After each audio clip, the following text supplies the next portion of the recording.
I think it's time to build a gunpla, but with a different spin to it.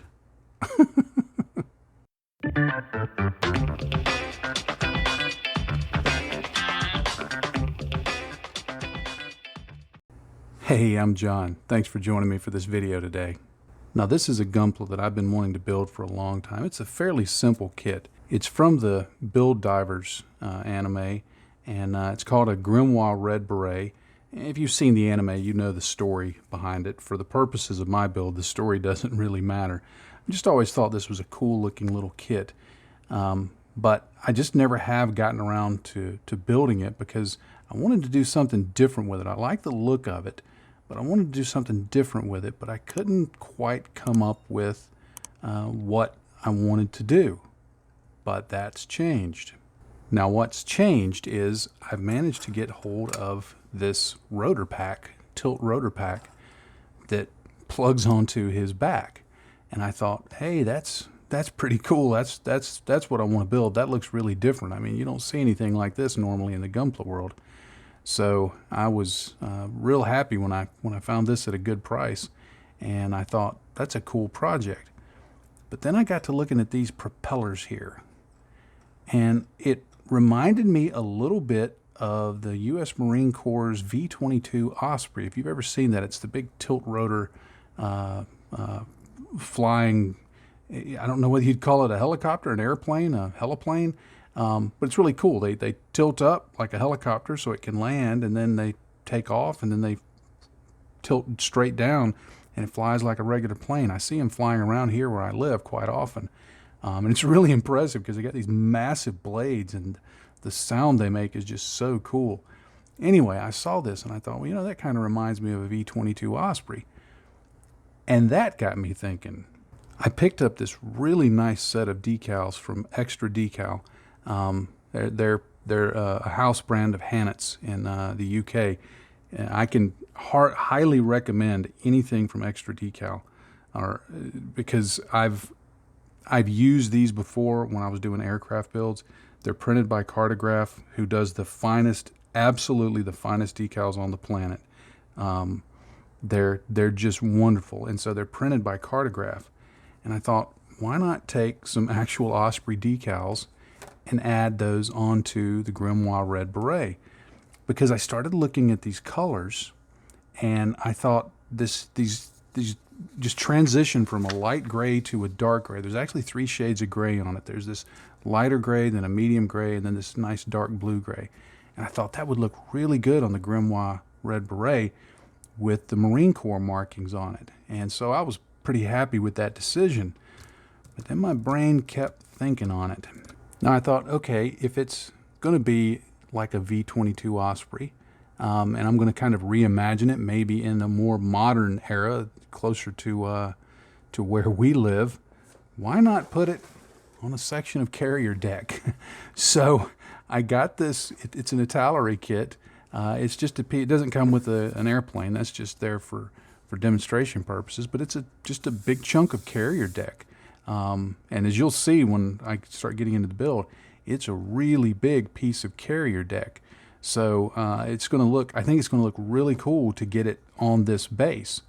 But then when I started thinking about, okay, I'm going to put it on this carrier deck, I ran into another thing I had to think about.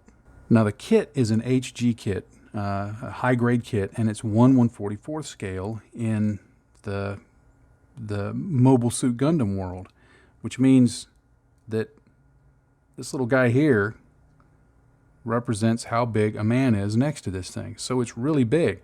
The carrier deck is with 72nd scale. And I thought, will that look out of scale? And then I realized it's real easy to rescale a model. Now, what I mean by rescale is simply this. If I tell you that this is a human figure and it's 1/144th scale, then your brain immediately does the relative difference here and goes, okay, now I can kind of get a general idea how big this thing is supposed to be. But if I take this guy away and put in this figure here, well, now suddenly it seems to be a different scale. It seems much smaller. And now it gives different possibilities for what you do with it. And to just carry the point to an even more ridiculous degree, if I put it next to this 1/35th scale Mach A kit, machining Krieger kit, then you can look at it and go, oh, okay, so now this in relation to this means this is not much bigger than a person would be. This takes it down more to the armored Votom's size, you know. And then if I put a 1/20th scale machining Krieger kit next to it, it would suddenly become, okay, it's basically a man-sized suit. So what you have around your model will help set the scale in people's minds when they look at it. So, going with that thinking, I picked up the 72nd scale flight deck crew and carrier tractor. By putting these figures next to the model on that carrier deck, it will suddenly, in people's minds, transform it from being something that effectively, in the lore, it's 18 meters or 18 meters tall. It will go from being 18 meters tall to 9 meters tall. In other words, it's gonna take it from being giant size to plausible size to fit on a carrier deck. So the game plan for this build, and I don't know if you can tell, but I'm really excited about this one because I think this is going to be so much fun, is to reimagine this Grimoire Red Beret, to have this rotor pack on it, and reimagine it in 72nd scale like it's a current or near future actual combat vehicle that is launched from carrier decks.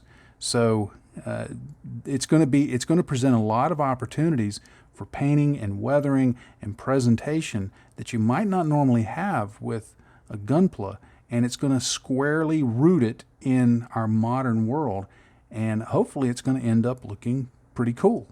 Now, with regards to the kit itself, obviously I've already snapped it up. It's Bandai. It's dirt simple to snap up. There are a lot of seam lines on it. You've got to sand out seam lines on the upper arms, the lower arms, the backs of the legs. This rotor pack has loads of seam lines on it. You've got to sand those out. So because I knew I was going to be painting this gray, the whole thing is going to basically be gray. I'm not going to have a lot of the things that you normally put onto gunpla. It's going to be gray. I figured the simplest thing to do would be to glue it together, sand it down, get everything cleaned up, and then I can just paint it in sections. I think right now my thinking is I'm going to leave the shoulders and the head, I'm going to paint them red because I just like that splash of color, and I think it will look really, really cool with the gray that I'm going to be putting on this model. But the first step, the building it and the sanding it, I've gotten that done. Next thing I wanted to do was build the little carrier deck tractor that comes with the crew kit. And it's got a few parts on it, but it's, as with anything else, it's just a simple matter of nipping them off the runners and getting all your parts in place. There weren't many alignment pins, so you have to kind of just line everything up and hope it works. It does help, as with most kits, it does help to file down any of the mating edges. And then once I had everything filed down and in place, I just started gluing the parts together using Tamiya extra thin cement. I highly recommend using extra thin cements over any other because they just work so well. Now for the little assembly that clips onto the back of it, the alignment tabs actually created more of a problem than helping the fit. So I found that it was just easiest to sand those away and line it up manually, put some glue on it, and get it on there, and just give it a good squeeze for a few seconds. And before too long, I had the little tractor built up. I left the wheels and the tires off so that I could paint those later, but otherwise it's fully assembled. Now the crew kit comes with quite a number of crewmen, so I decided to nip off a few of them and just kind of later on figure out where I'm going to put them on the deck. I may use more of them. There is some cleanup that has to be done, of course. Just scraping off mold seam lines and things like that. The figures aren't bad, but they're not great. But I picked out these 6 that I have in my mind that I'll use on the diorama. Now, the next big thing was this giant section of deck. It's actually, as it stands, 19 inches across. Now, they have those jet deflectors, the jet blast deflectors that you can build onto it, but I thought that would make the deck just that much more bigger. And ultimately, I decided to just leave that part off, which left very little for the assembly, actually. Mainly just a couple of hatches that will go on the deck. One will be closed and one will be open. And it just required a little bit of cleanup, as with the other parts, and got that glued in place, again, using my Tamiya extra thin cement. And I'll go back later with some Mr. Surfacer and clear out that gap that's left there, because there is just a little bit of a gap, but Mr. Surfacer will take care of that, no problem at all. All right, I've got all the various components glued together, so now I want to do a little planning to see how I want to position everything. Now, my thinking is, if this is going to be carrier launched, I probably want him in kind of a squat, so that, because you can imagine, as all that weight shifts forward, you know, if it wasn't prepared for it in some way, it would just flip back like that. So, as improbable as this is, I'm going to put it in this kind of squat position. I'll probably position its arms forward, almost like a skier getting ready to go off of a ski jump or something like that. I'm not sure what I'm going to do with the gun. I don't know if I'm going to hook it onto the pack, if I'm going to put it in his hands, if I'm going to use it at all and maybe just add some rocket launchers. I'm not sure yet what I'm going to do with that. But one of the things I did think about is, whenever a carrier aircraft is launched, they hook it up. They've got this little part here with the deck set that, they hook up the jet to this, and a steam catapult, pulls that forward at a really high rate, and that's what launches the jet off the end of the deck. So I was trying to think of some way to translate, well, how do I connect this to this, visually, so that it conveys, okay, this thing is fixing to get launched off the end of a carrier deck. Well, I found this plastic part that actually goes with the little deck tractor, the little car that goes with it. And I realized, since I didn't use this part, I realized I can position this like it's connected to that. And then there's a couple of little hooks that came with the car also that I didn't use, that I can connect to the feet, connect that to this, and it looks like, okay, that's ready to launch. It's this mechanism that will grab it and pull it down the deck. And because of the way it's squatted and sitting and all of that, it will be able to sustain those forces during the launch. But then I've got my little truck here, and I'm not sure quite yet where I'm going to put him. I haven't put the wheels on because I want to keep those off to make it easier for painting. But I'm going to have him positioned probably back here, maybe facing away like that. There's going to be an open hatch right here, and I'm going to have this guy. Normally this guy would be, launching the aircraft, getting the signal to launch the aircraft.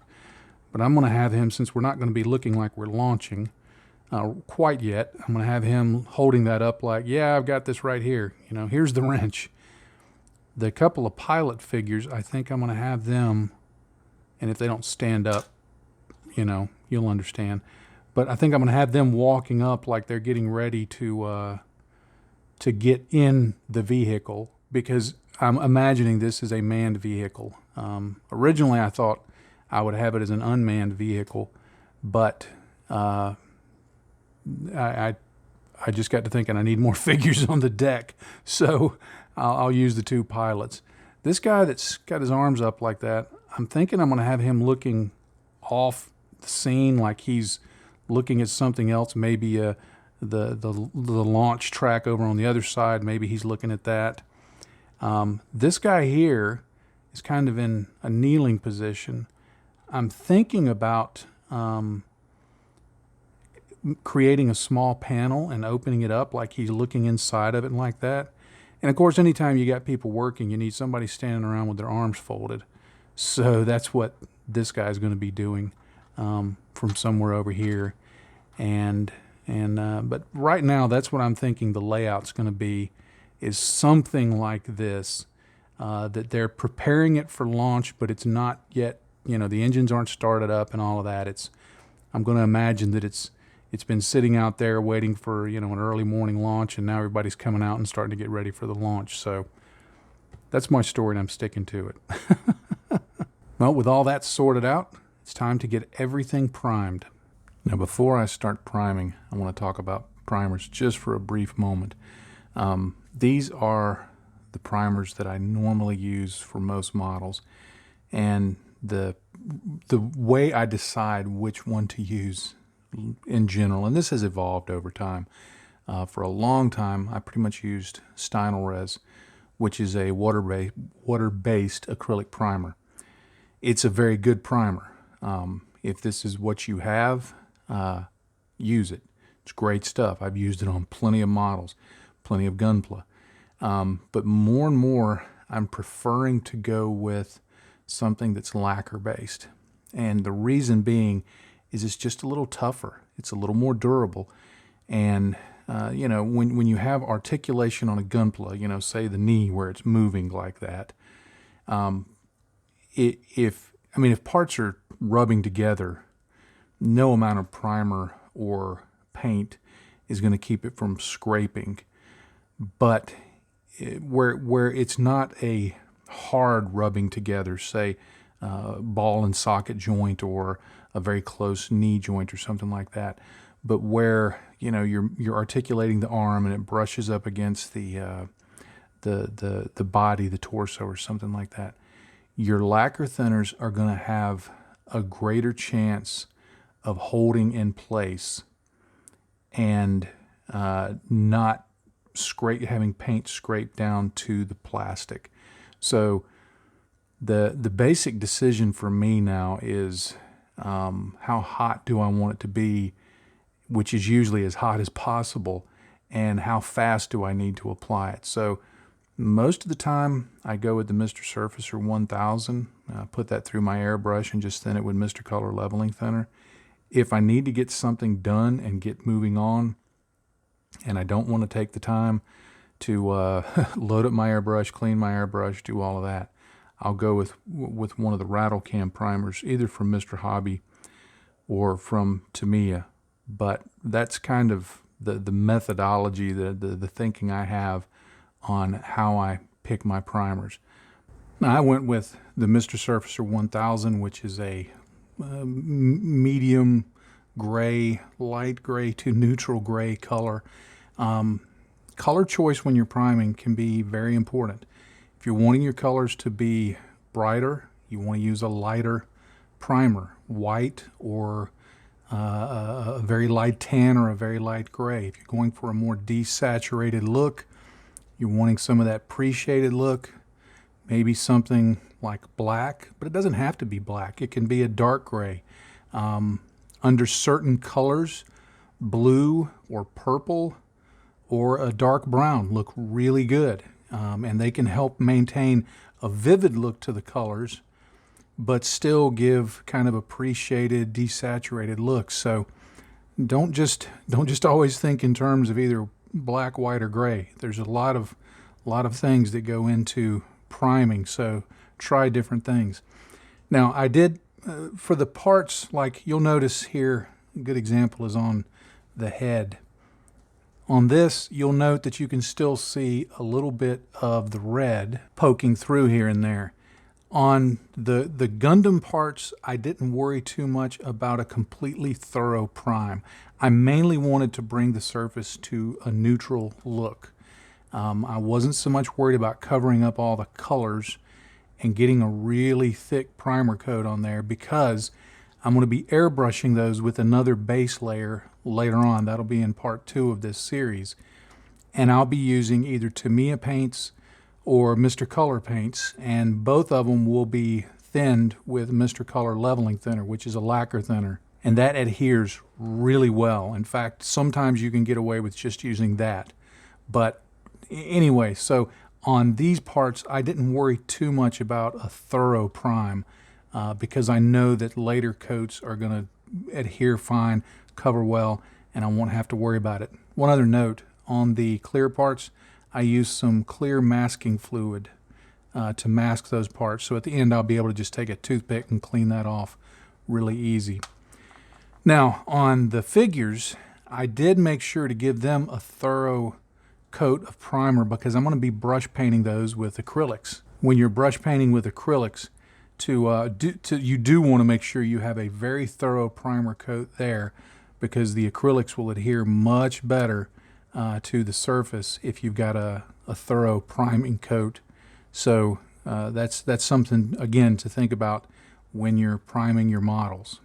Now, I know this video has been more about me talking than actually getting a lot done, although there has been a lot that's gotten done. Most of it's been off camera, but I do apologize for that. But I think hopefully that talking about the way I'm planning and thinking of doing this diorama and kind of the process to get everything ready for it, I hope you do find that helpful. I will say that I love all the projects that I do. I have fun with my modeling, of course, but I am really excited about this project. I just can't wait to see how this thing is going to turn out. I think it could look really cool if I don't mess it up too bad. So I hope you're looking forward to seeing how it's going to come out also. Well, thank you so much for joining me for this video today. I am so very grateful. If you've not already done so, please be sure and click the subscribe button and hit the little bell icon down over here so you'll know when there are new videos coming out. And if you would be so kind as to give this video a like, maybe drop a comment down below, share it on social media. I'm trying to grow the channel, and truly every share, every like, every comment, every view, all of it, it really helps me out. So I am grateful for that, and I would appreciate your support. There's also links down below to social media platforms that I'm on. If you're on one of those, please connect with me there. There's also a link to Patreon. If you would like to support the work that I do, please check it out. And if you're already a Patreon supporter, thank you so much for helping me do what I do. I couldn't do it without you. And my family and I are so very grateful for your support. With all that being said, I'll leave you with one final thought. In this hobby, if you're not having fun, you're doing it wrong. Happy day to you, friends. Bye-bye.